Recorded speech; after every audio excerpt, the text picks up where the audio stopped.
블랙핑크의 로제가 부른 아파트를 틀어놓은 이유가 있습니다. 블랙핑크 멤버 로제의 아파트가 세계적으로 폭발적인 인기를 얻고 있습니다. 아파트 하면서 반복하는 중독성적인 후렴구 때문에 저도 며칠째 좀 흥얼거리고 있는데요. 정치인이다 보니까 또 사회적인 문제를 생각하지 않을 수 없습니다.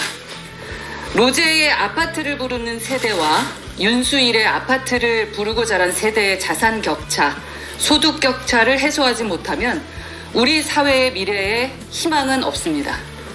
소득 격차를 줄이려면 돈을 벌 수 있는 기회를 만들어줘야 합니다. 양질의 일자리가 갈수록 줄어드는 상황에서 흙수저로 태어난 청년들이 돈을 벌려면 투자의 기회를 넓혀주는 수밖에 현재는 없습니다. 자본시장의 파이를 키우고 지금보다 투명하고 정상적으로 만들어서 안정적 투자가 이루어지도록 하는 것입니다.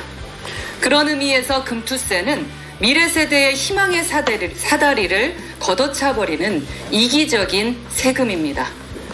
혹자는 금투세를 내는 사람이 1%밖에 안 되는데 그걸로 어떻게 자본시장이 무너지냐라고 말씀하시는 분들 계시는데요. 그 1%가 사라짐으로써 99%가 피해를 입을 수 있으니 그런 세금을 도입하는 것에는 굉장히 신중해야 된다라는 말씀입니다. 어제 조국혁신당이 금투세법 개정안을 당론으로 발의했습니다. 민주당은 유예할 것이냐 폐지할 것이냐를 두고 아직도 갈팡질팡하고 있습니다. 금투세는 당장 폐지하는 것이 정답입니다. 내년 1월에 그거 도입하면 대한민국 주식시장은 그대로 무너집니다. 민주당 계열 정당들이 유독 금투세를 도입하려는 이유는 그렇게 해서 자본시장을 무너뜨려 그저 기본소득이나 받으며 사는 세상으로 만들려는 것 아니냐는 한간의 목소리를 농담으로 들어서는 안 될 것입니다. 윤석열 정부와 국민의힘도 금투세를 폐지하기로 했으면 집권 여당답게 좀 강하게 밀어붙이고 야당의 동의를 구해내시기 위해 노력 좀 하십시오. 말로만 금투세 폐지를 외쳐대는 것에 정치적 진정성을 의심하게 됩니다. 로제의 아파트를 부르는 세대와 윤수일의 아파트를 부르는 세대가 갈등 없이 조화롭게 사는 세상이 저희 개혁신당이 지향하는 대한민국입니다. 금투세 폐지 찬바람 불기 전에 꼭 이루어냅시다. 이상입니다.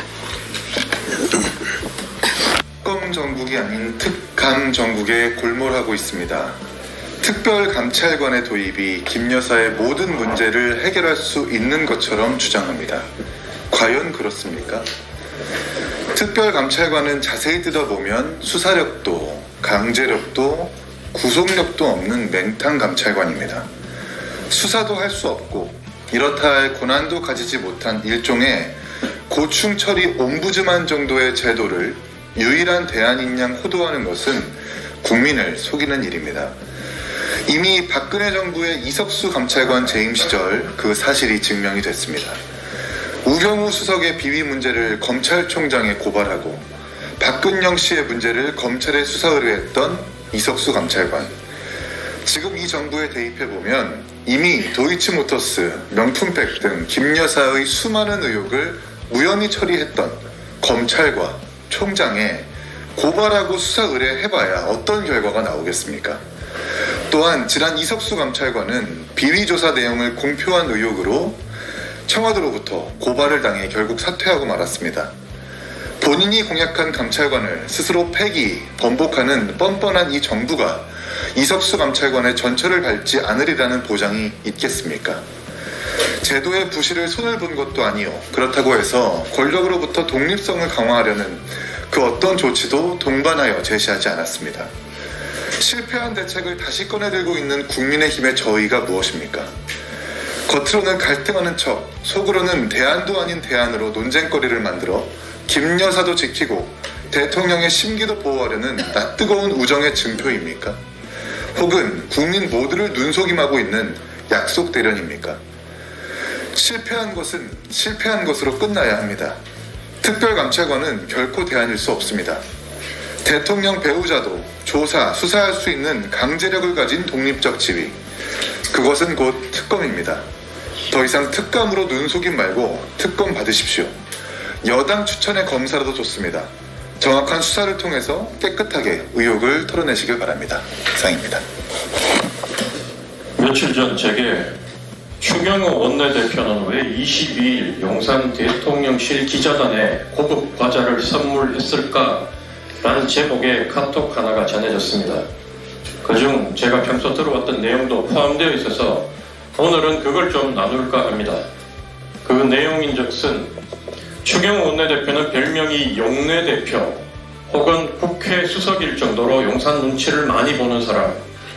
한간에 떠도는 소문은 추경호 원내대표가 총리를 원한다는 소문. 여권에서 총리를 원하는 인물로는 대구 6선의 주호영 의원이 알려져 있었으나 추 대표 역시 총리 혹은 대구시장을 노린다는 설. 사실 이 말은 대구 바닥에선 바닥에 퍼져 있어서 별로 새로울 것도 없는 내용입니다.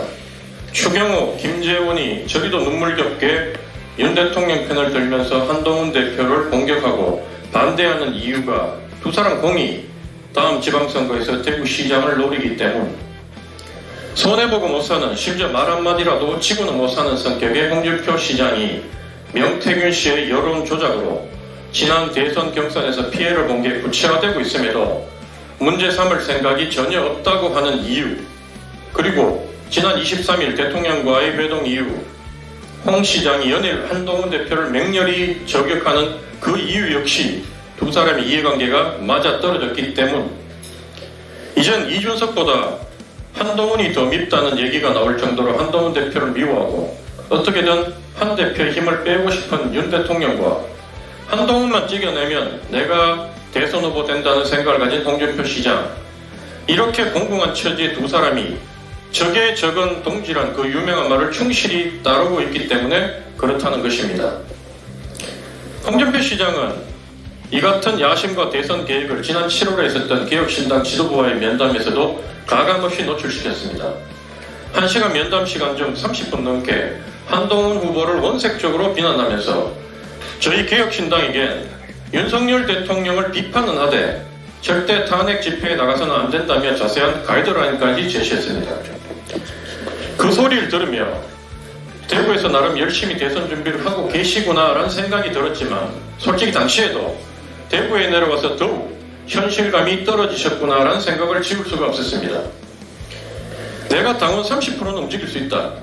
나경원이 치고 올라와 한동훈을 잡는다고 했던 홍 시장의 홍원 장담과 예측은 당신 민심 모두에서 한동훈 대표가 압도적으로 이기면서 이미 빗나갔고, 현재 홍 시장의 대선 주자 선호도는 전국민 대상 여론조사에서 너무 미미해서 의미가 없고, 범보수청의 선호도 조사에서도 자신이 그렇게 배신자라고 욕했던 유승민 전 의원은 물론이고 이준석 의원보다도 낮은 수치입니다. 따라서 대통령이 아무리 당내 경선에서 도와준다 해도 홍준표 시장이 국민의힘 차기 대선 후보가 될 일은 없어 보입니다. 올봄 개혁신당의 깃발로 대구에서 총선에 출마하며 결과에 상관없이 참 많은 생각을 했고 고향에 대한 많은 사실을 배울 수 있었습니다. 대통령을 연달아 배출하며 한때 대한민국 정치 1번지였고 지금도 국민의힘 전당대회 때는 보수의 심장이라는 소리로 축혀 세움을 받고 있지만 그 속살을 까보면 이미 발전에 대한 동력을 완전히 상실하고 전국에서 가장 못살고 활기 없는 도시의 대명사가 되어버렸습니다. 한 지역의 총생산을 그 지역 인구수로 나눈 1인당 지역 내 총생산 GRDP라고 하죠.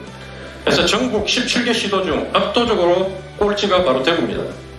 그것도 한도에 그런 게 아니라 1992년부터 30년 넘게 꼴찌라는 신기록을 매년 갈아치우며 2022년 기준으로 전국 1등을 기록한 울산에 7,751만 원의 3분의 1, 5,161만 원을 기록한 서울의 절반 수준인 2,674만 원이었습니다.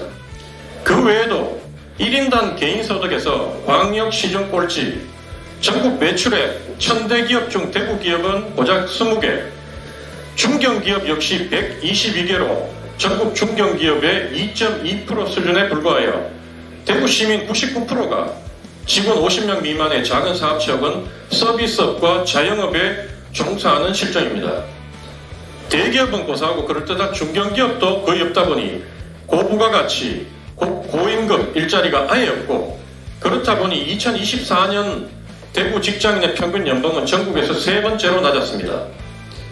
반면 대구의 최저임금 미준수율은 2021년도에 22.4%로 전국 평균인 11.9%보다 2배 높았고, 그 후 점차 낮아졌지만 2024년도 올해도 14.5%로 여전히 전국 평균보다 높습니다.